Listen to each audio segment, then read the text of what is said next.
Selamat pagi semuanya. Perkenalkan, saya Bapak Hendriawan. Di sini sebagai Wakakurikulum SMA Kristen Indonesia. Nah, pada pagi ini saya akan mensosialisasikan tentang peraturan akademik tahun 2020-2021. Nah, kita lihat ya slide pertama. Nah, pada tahun pelajaran ini ya, kita sama-sama tahu bahwa kita masih dalam masa pandemi. Ya, masih dalam masa pandemi. Oleh karena itu, ya, kita dalam 1 minggu itu belajarnya 5 hari dengan durasi waktu ya dari jam 8 sampai jam 15 ya. Dan itu hanya terdiri dari 4 mata pelajaran.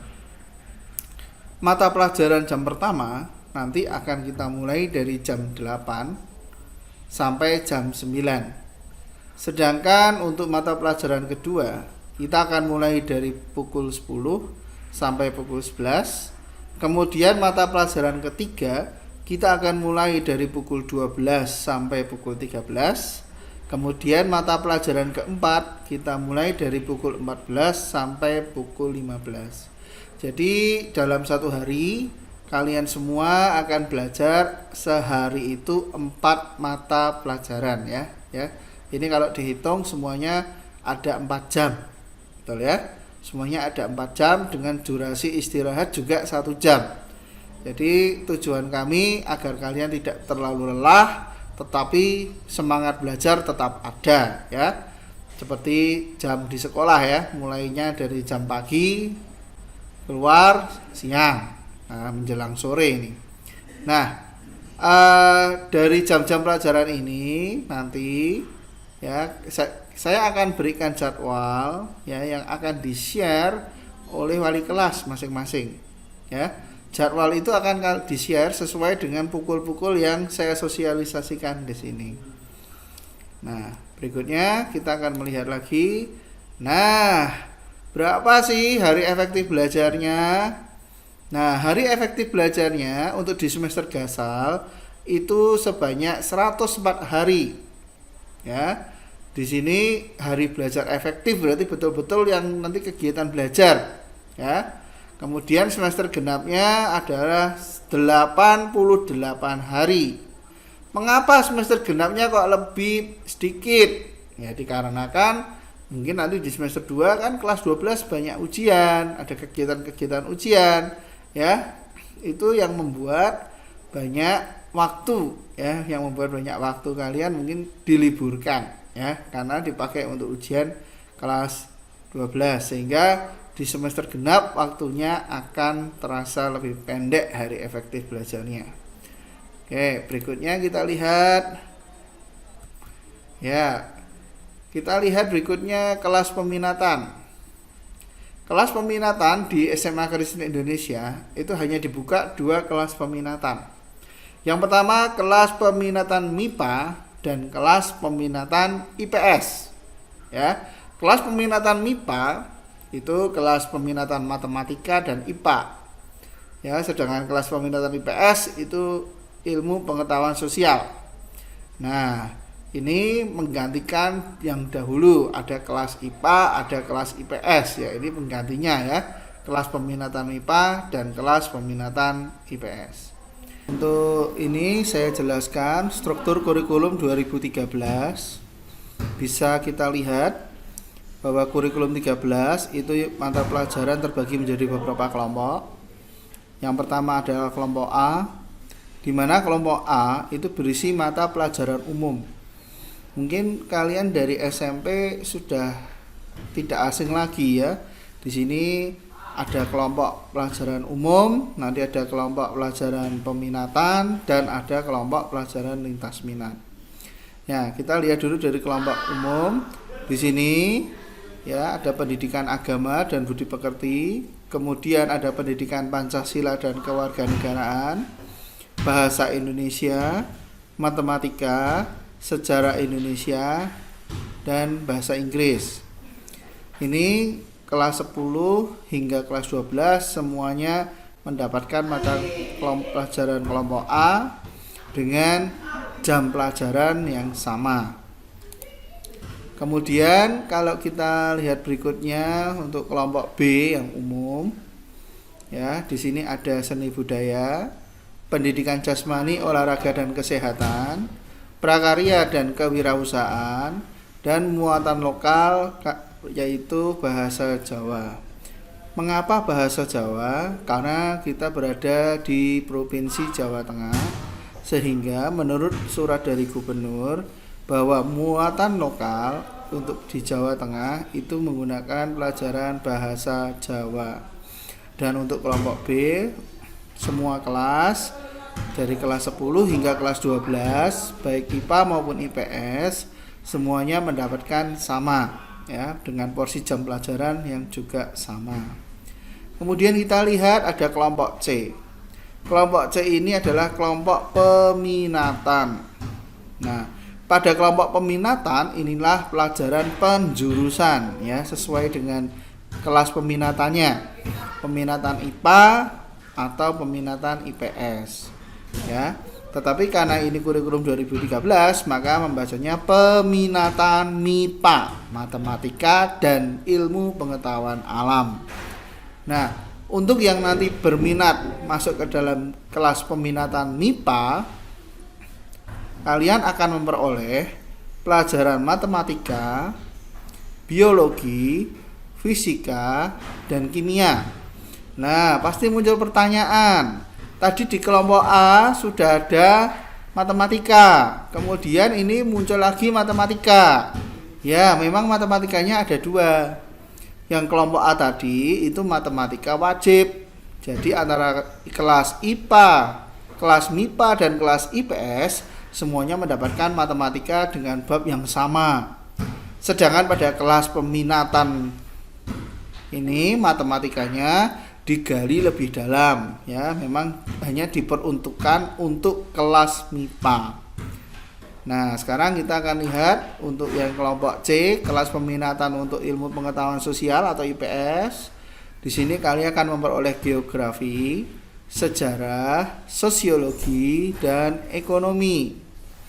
Nah, sekarang kita lihat kelas lintas minat. Pada kelas lintas minat, nah, apa itu kelas lintas minat? Pasti bertanya. Kelas lintas minat itu di mana kelompok peminatan MIPA dapat mengikuti mata pelajaran dari kelompok peminatan IPS. Sedangkan kelompok peminatan IPS juga dapat mengikuti mata pelajaran dari kelas peminatan MIPA. Ya, di sini ada 3 kelas peminatan, ya.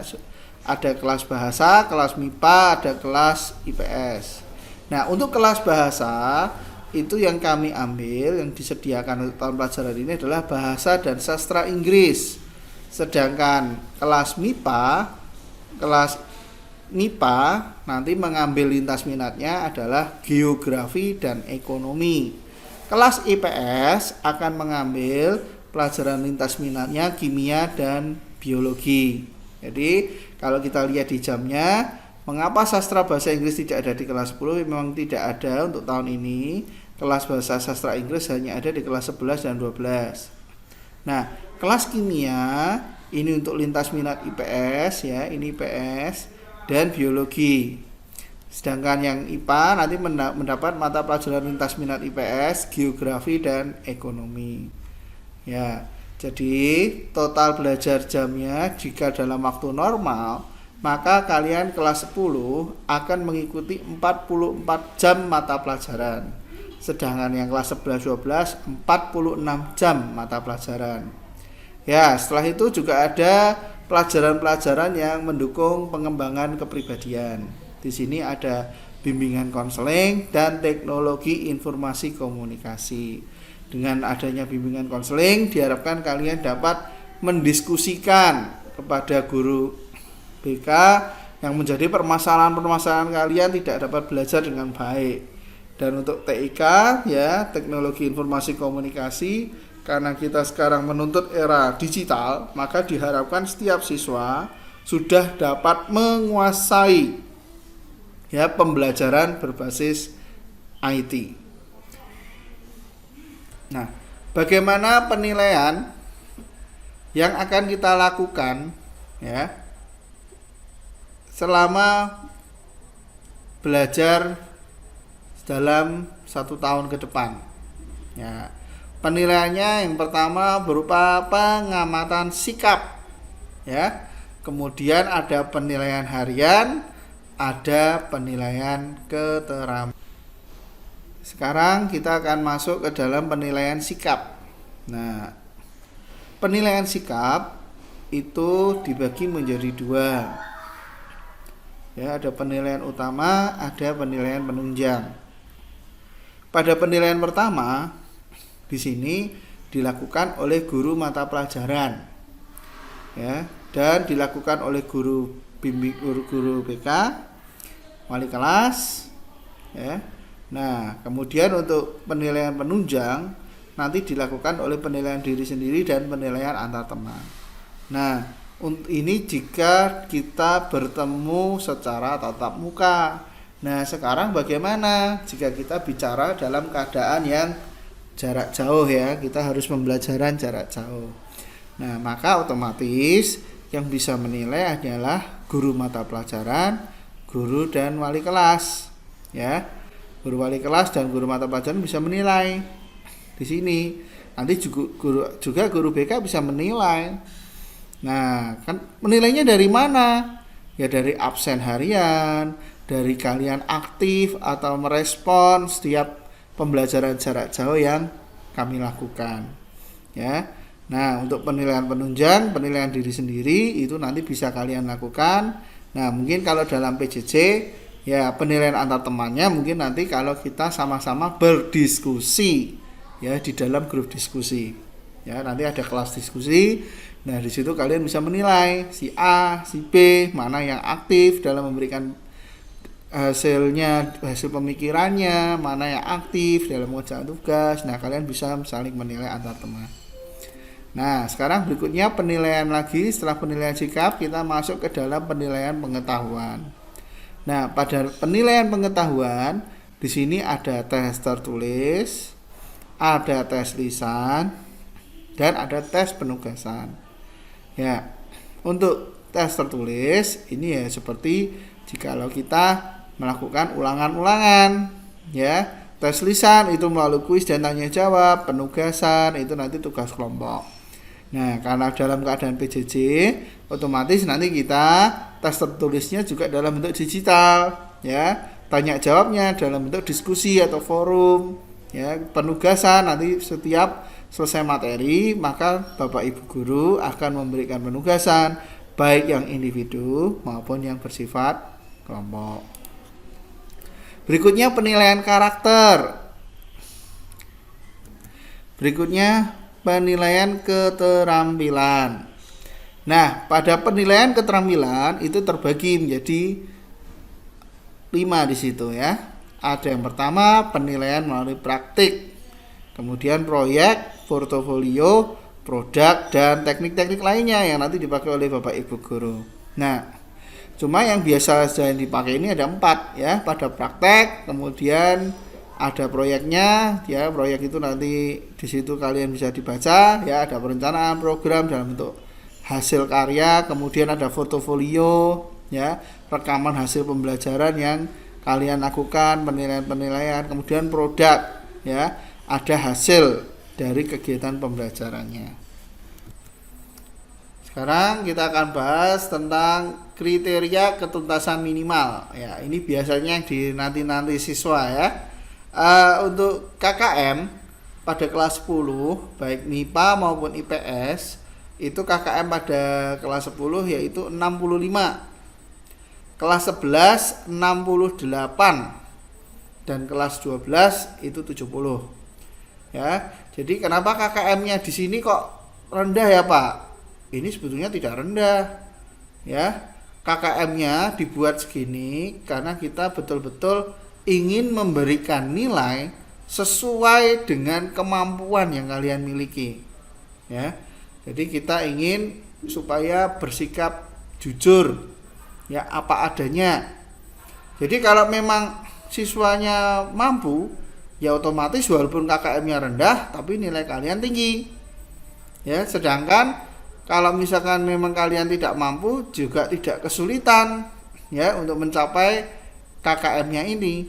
Jadi betul-betul kita memakai yang sebenarnya dari nilai kalian.